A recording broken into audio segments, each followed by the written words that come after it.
ওখান থেকে ভিতরে গেঞ্জি গেঞ্জি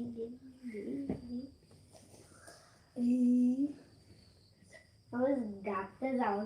ভালো হচ্ছে তুই ওইটা আজ যত মাথায় দিস নিস আমার ওটা দিদি কি পাগল ফাগল দেখা যায় কালকে সরকার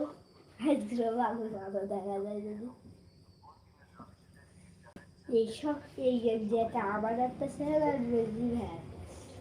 আব্বু কিনদের রোজি ভাইয়ের আমার তা আমি তাই ছুঁয়ে আমি বাদ দিয়ে দিস বলে লম্বা করি টিভিতে লম্বা করিস হ্যাঁ না বাদ দিয়ে দিস মনে হয় বাক্সের মধ্যে মনে হয় আজ টিভিতে ছিঁড়ে দিস হ্যাঁ কে কাজে কি বেশি চলে পাগল কি লিখছি পাগল আমি পাগল